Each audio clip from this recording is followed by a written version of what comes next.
Asked yourself, how does someone react to genocide? Like this.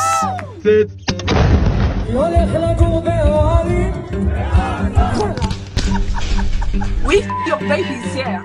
The answer is they've been conditioned to, and it starts in their education system. Here are 3 examples of how Israel teaches the dehumanization of Palestinians. According to this Israeli professor's research, Israeli textbooks show Palestinians, or Arabs as they're called, as caricatures of primitive farmers, hordes of refugees, or they're masked and painted as terrorists. You cannot find one photograph of a human being who is a Palestinian. And it might explain how you end up with videos like this. We need to kill Arabs.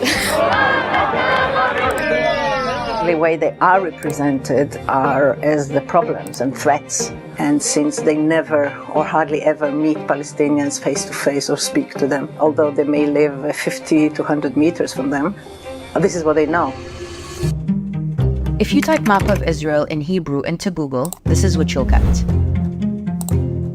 Notice how a lot of these maps have no clear markings showing the occupied West Bank, East Jerusalem, and the Gaza Strip, all of which are internationally recognized as illegally occupied Palestinian territories. You'll also find this map in Israeli textbooks. It's how you end up with illegal settlers colonizing more and more Palestinian land, claiming it's their God-given right. This, all this, what you say, it's belong to Israel. And it's how you end up with scenes like this. You have this necklace? That's Palestine, yeah. This is Israel. הארץ שלנו. כל הארץ. כולל עזה.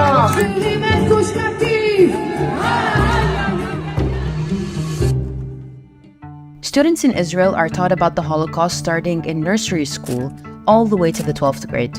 Part of that learning is looking at horrifying images, or exercises that encourage students to put themselves in the shoes of the victims and relate to the experience. The identification of students with the victims isn't a coincidence.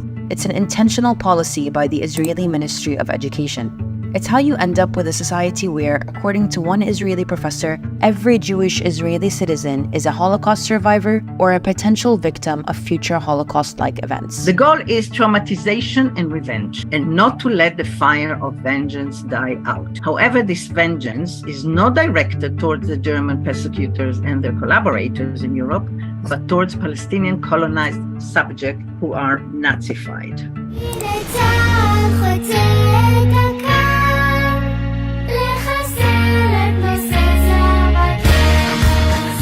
The fact that Palestinians had nothing to do with the Holocaust and that they are the ones currently being exterminated seems to be irrelevant. With this weaponization of the Holocaust, Zionism isn't seen for the settler colonial racist ideology that it is, but as the savior of the Jewish people. And it's this thinking and this fear that is weaponized to justify the violence of the Zionist state. That it must exist and do whatever is necessary to defend itself so that another Holocaust would never happen again. That's how you end up with videos like this. It is a terrorist organization which murders Jews because they're Jews. Once the Jewish people were defenseless, no longer. So why does this matter? Israelis spent 12 years in this education system, teaching them to dehumanize Palestinians and see them as people looking to eliminate Jews, not an oppressed, colonized people looking for freedom.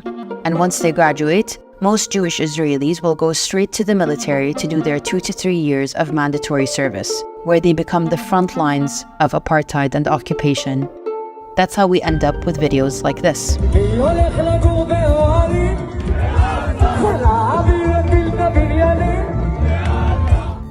So why do all this? Well, Israel can only exist as a Jewish state if it manages demographics to maintain a Jewish majority. And it does so by displacing, imprisoning, and murdering Palestinians routinely. And the only way to get Jews to participate in this is by convincing them that it's the only way for them to exist safely. Seeing Palestinians as people who want to live in peace and be free doesn't fit into that plan. Subscribe for more and support us on Patreon.